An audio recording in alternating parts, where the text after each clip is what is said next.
una conversación en una fiesta con el principal propietario del diario, un empresario dedicado al sector inmobiliario, mayor alrededor.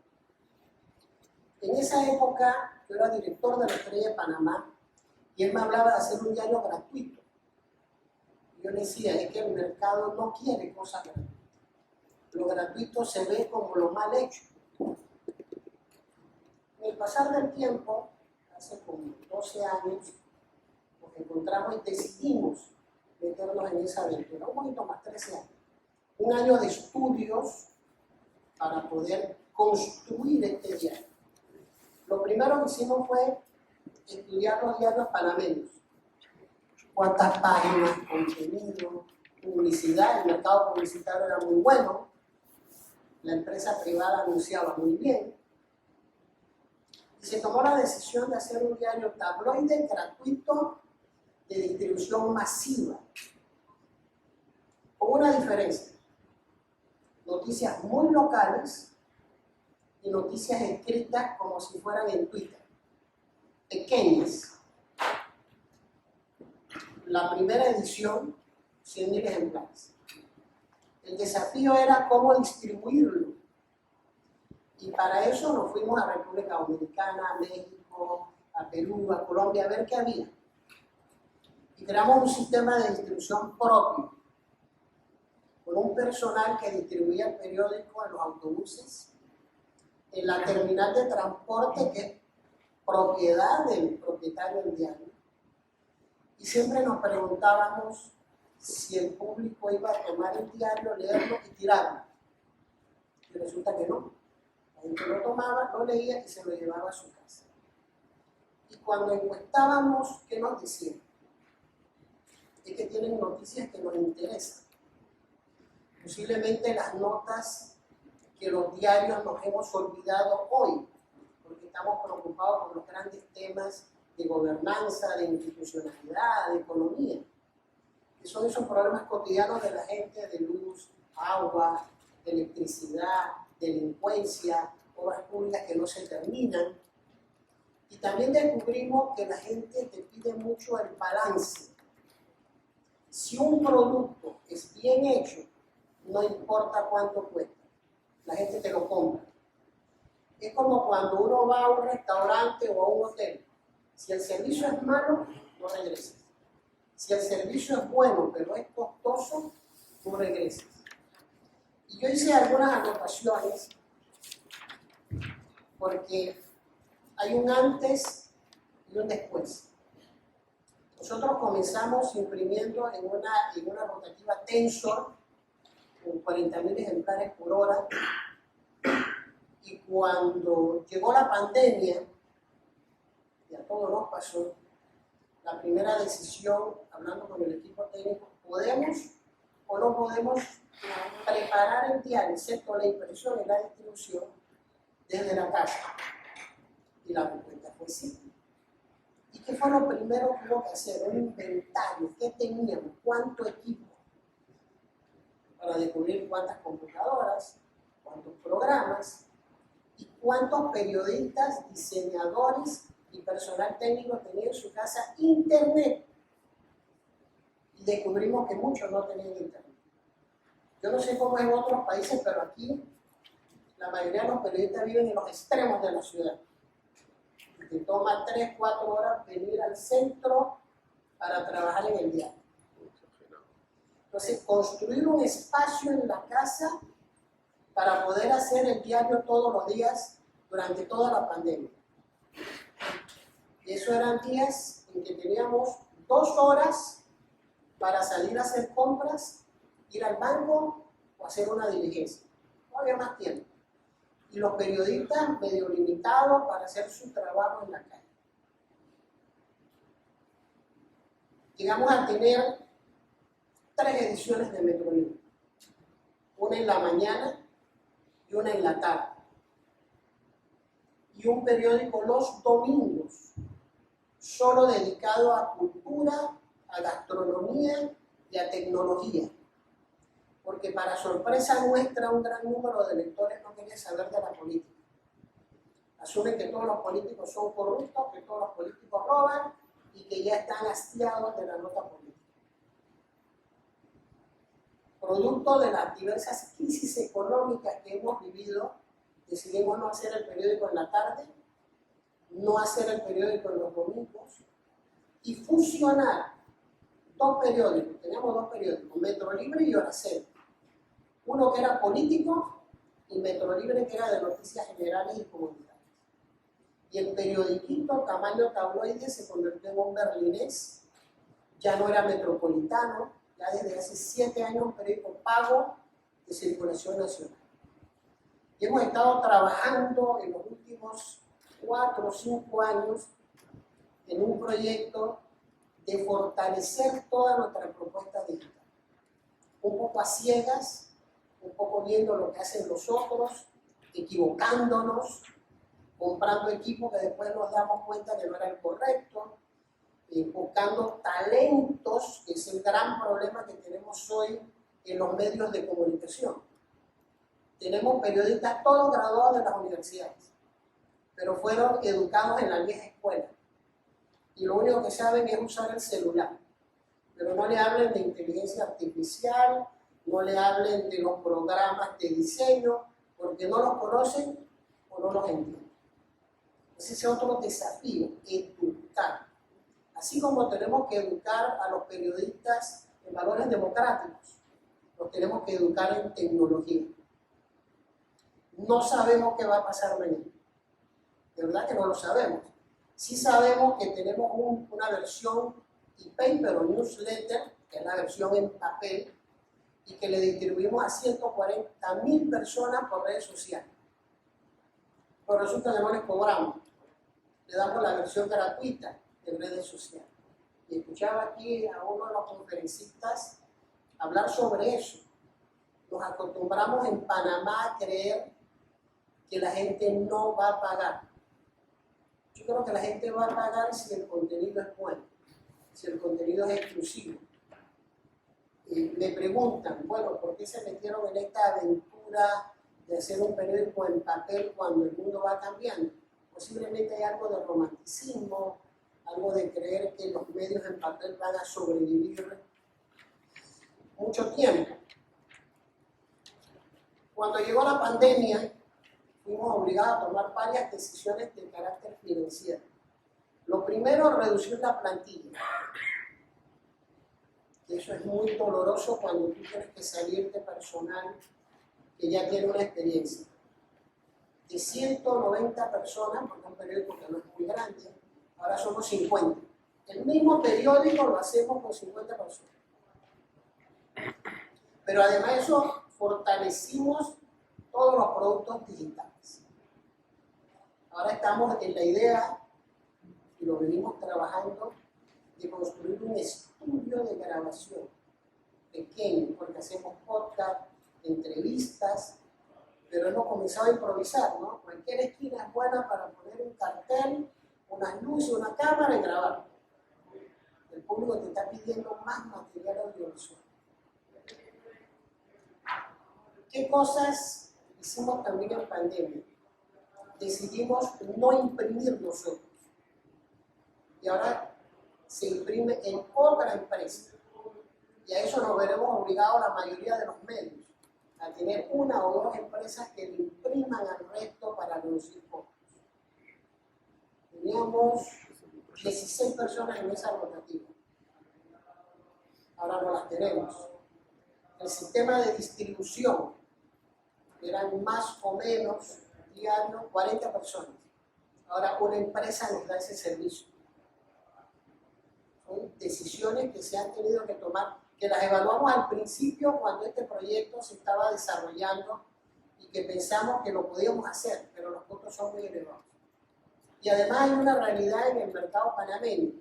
Son 8 periódicos, demasiados periódicos para una población tan pequeña.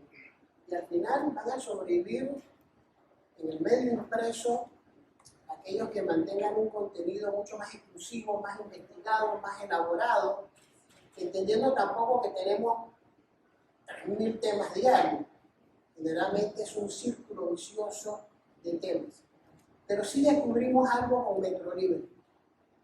La gente nos pide más información de cine, de música, no de rap, de buena música. La gente nos pide, para sorpresa nuestra, información de comida. ¿Dónde se come bien? ¿Qué se come? ¿Quién la elabora? ¿Cuánto cuesta? ¿Cómo es eso del placer de pagar una buena comida? Nos piden más notas de turismo. Yo siempre le digo a los colegas, aquí cerca de la ciudad hay una zona que se llama Chami, tiene 11 cascadas. Y puedes ir en auto o en autobús en 1 hora y media, 2 horas. Y el país no lo conoce. Entonces la gente te reclama esos contenidos.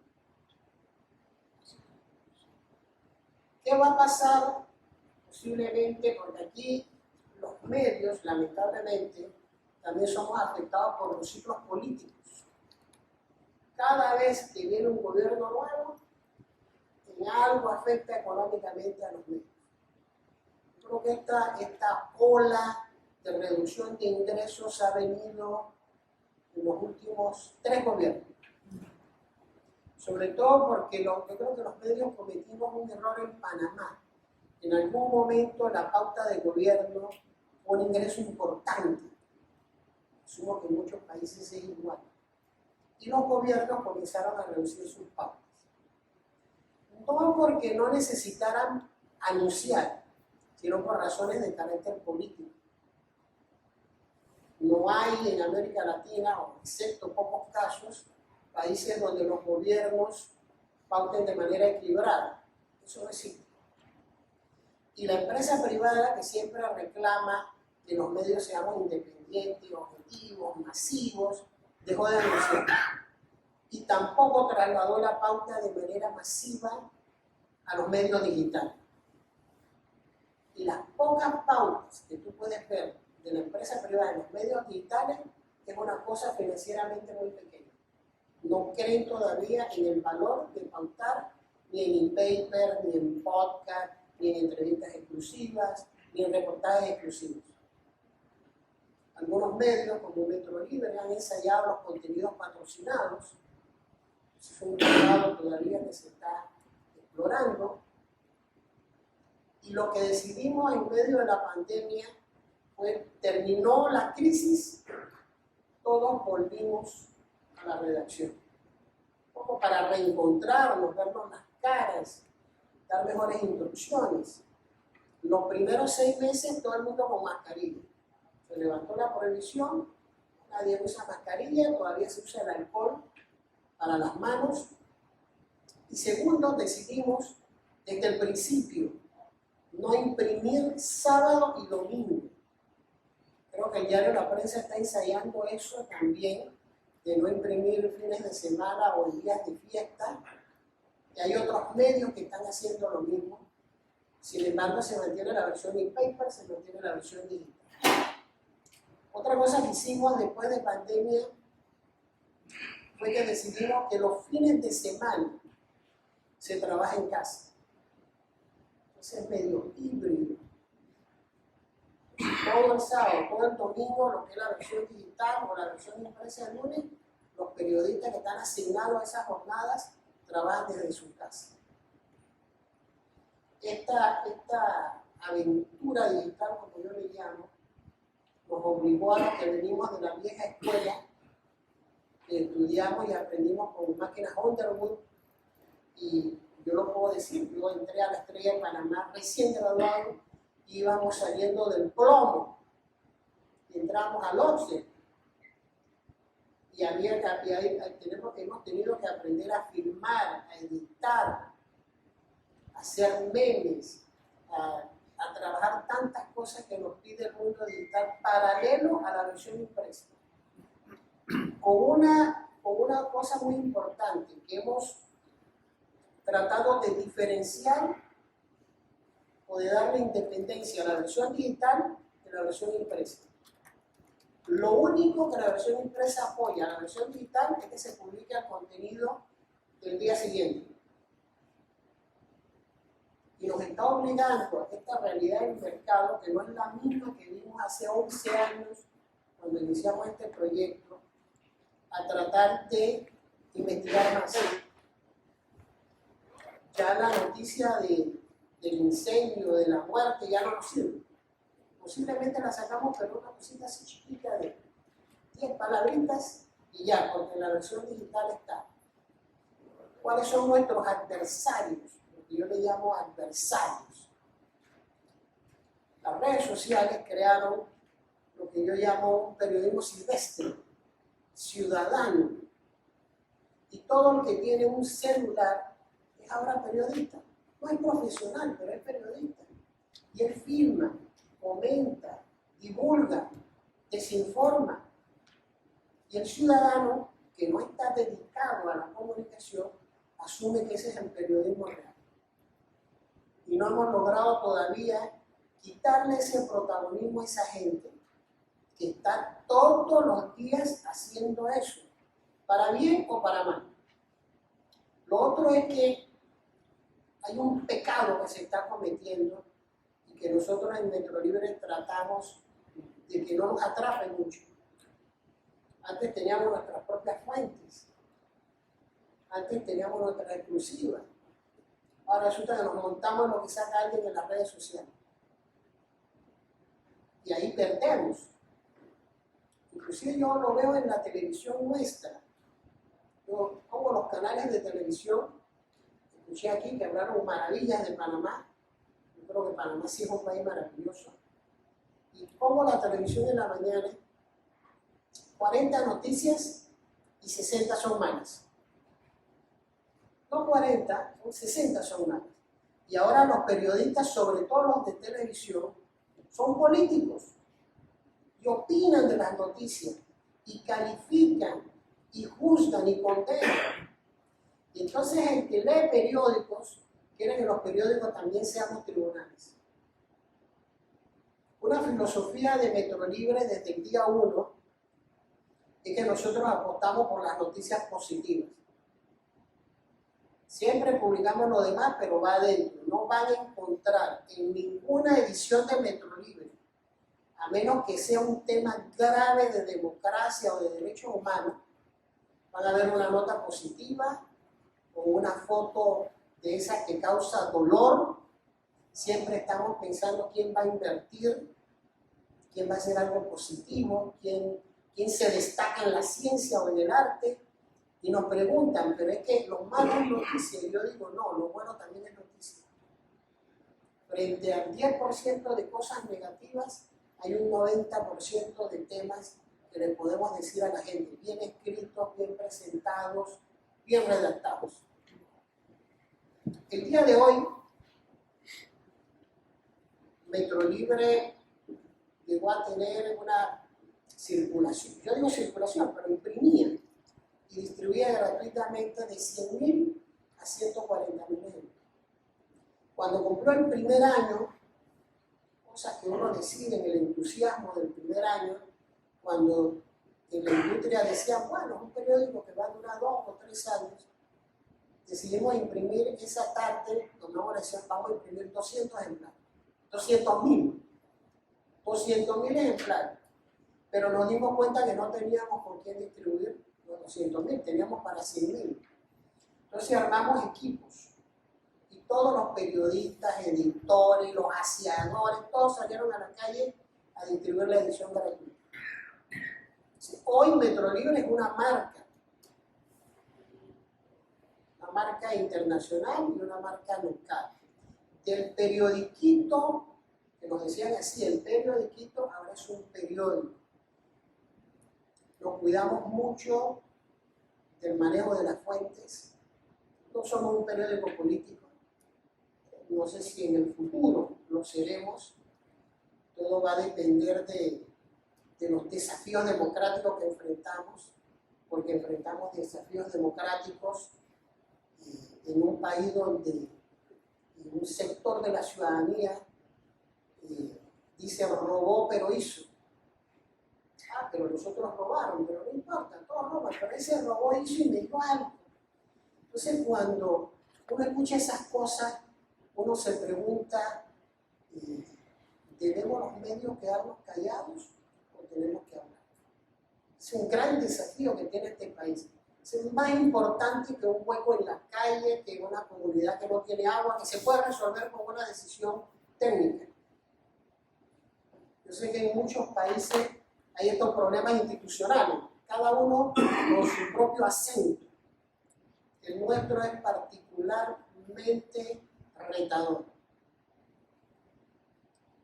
Si me preguntan sobre las pautas, bueno, Metrolibre con sus ahorros, sus ajustes, con los cambios que hicimos, en toda la pandemia no perdió plata, ganó plata.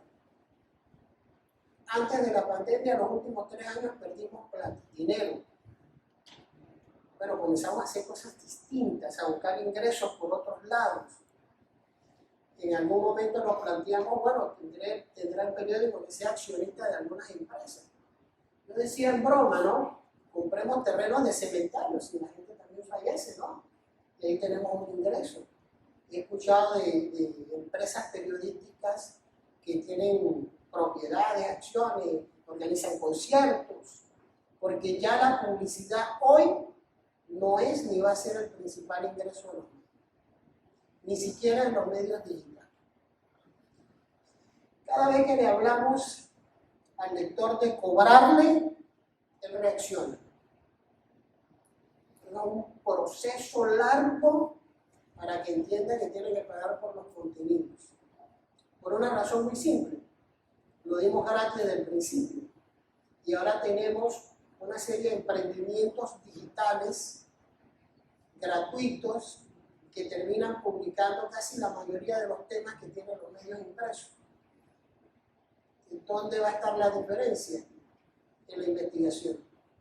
Pero tenemos otro desafío, que investigar cuesta. Y tenemos otro desafío, tenemos muy pocos periodistas investigadores. Tenemos muy pocos periodistas que resistan la presión. Porque no solo la presión del poder, es la presión del poder económico, de los grupos criminales. Si ustedes toman la prensa panameña, ustedes van a ver que se publica muy poco sobre el narcotráfico.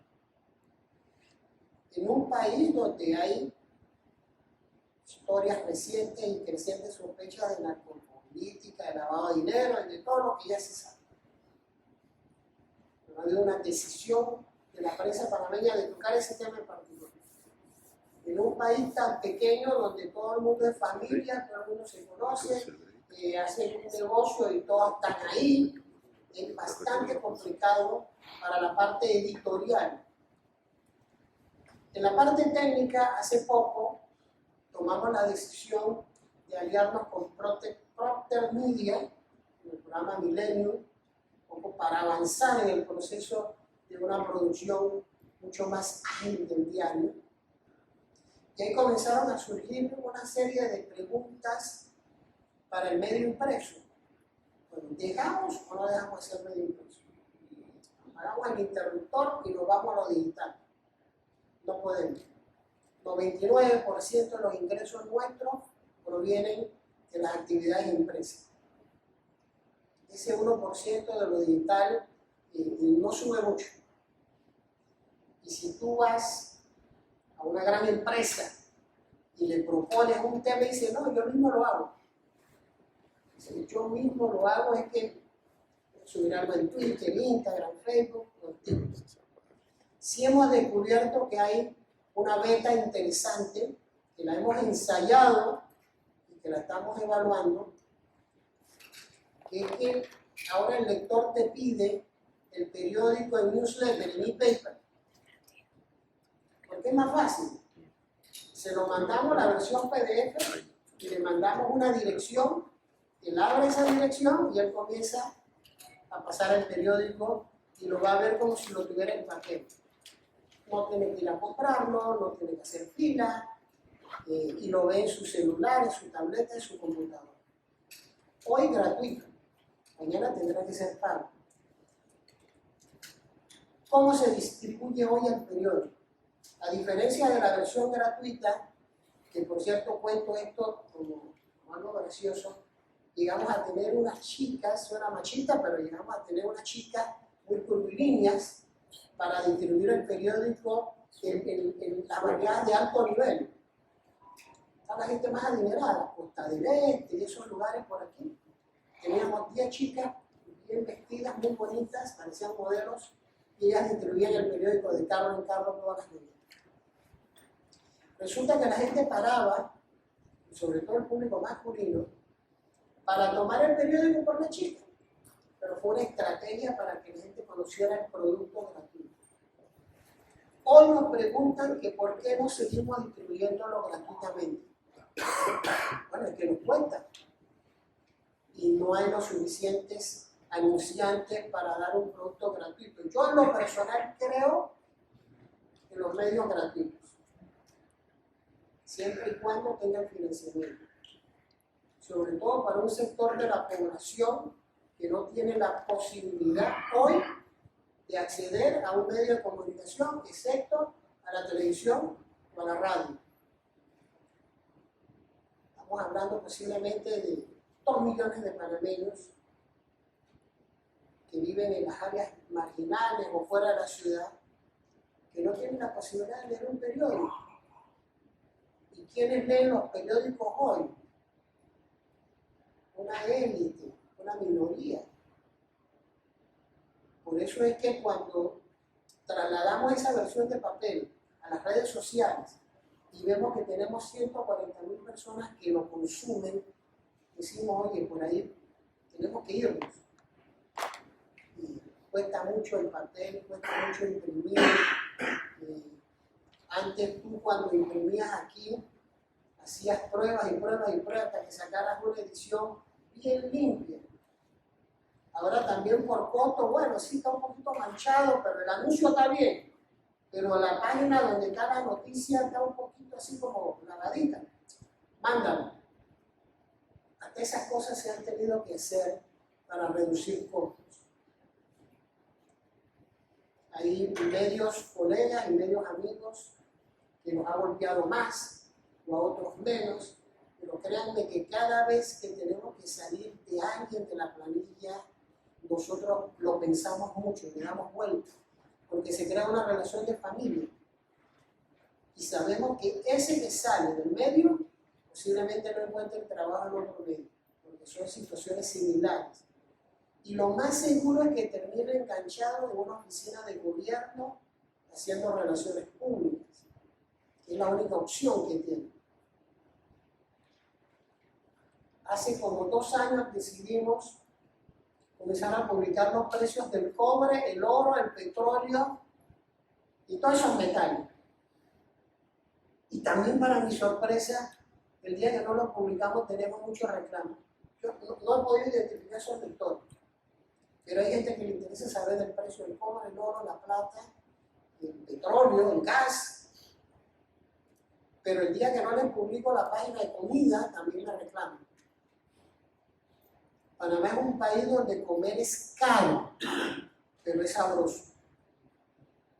Ustedes salieran por aquí, van a encontrar una oferta gastronómica de todo tipo. Restaurantes muy formales, y aquí caminando van a encontrar un parque donde hay una serie de localcitos muy buenos, todos buenos. Toda la migración venezolana, colombiana, árabe, hindú, le ha dado un valor a la comida con el crecimiento y la aparición de panameños que están haciendo una oferta gastronómica de alto nivel. La gente la quiere saber. Yo les iba a traer hoy el ejemplar de Metrolibre, no sé qué le pasó al chofer. Hacer un periódico con notas positivas, créanme que es lo más difícil del mundo. Todos los días nos sentamos, todas las semanas, y entonces de repente la prensa publica un caso de corrupción y nosotros acá hay que nosotros esos temas no los tocamos tanto, ¿no? Y de repente yo veo por allá un periódico de Crónica Roja me saca un caso de una banda de narcotraficantes y yo oye muchachos, vamos a hablar de los niños genios. Bueno, vamos a rastrear todos los niños genios que hay. Entonces la gente se sorprende porque piensan que no se puede hacer periodismo positivo. Yo, de verdad, en estos 11 años hemos tenido 4 crisis económicas en ese día. Era una redacción enorme, era una redacción pequeña, y también la pandemia nos enseñó algo. Cuando yo estudiaba periodismo, el periodista escribía. Eso te decían en la escuela de periodismo. Usted periodista solo escribe. Usted fotógrafo solo toma fotos. Usted camarógrafo filma. Usted editor edita. Ahora somos periodistas multipropósitos. Dirigimos, editamos, corregimos textos, filmamos, grabamos, hacemos podcast. Y ese es el periodista que tenemos hoy en Metropolitana. Sí, no, ya terminé, porque al final contar la historia de un periódico, ya todos han hecho periódico, ¿no? Pero yo creo que vamos a vivir por lo menos unos 25 años más en el impreso, con los cambios que nos va a obligar esta industria. Siempre le he dicho a los colegas, porque hay algunos, que es el contenido el que va a definir si sobrevivimos o cerramos.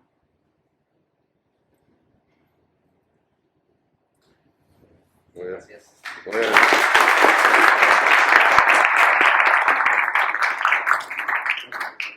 ¿Alguna consulta, pregunta que quieran hacer?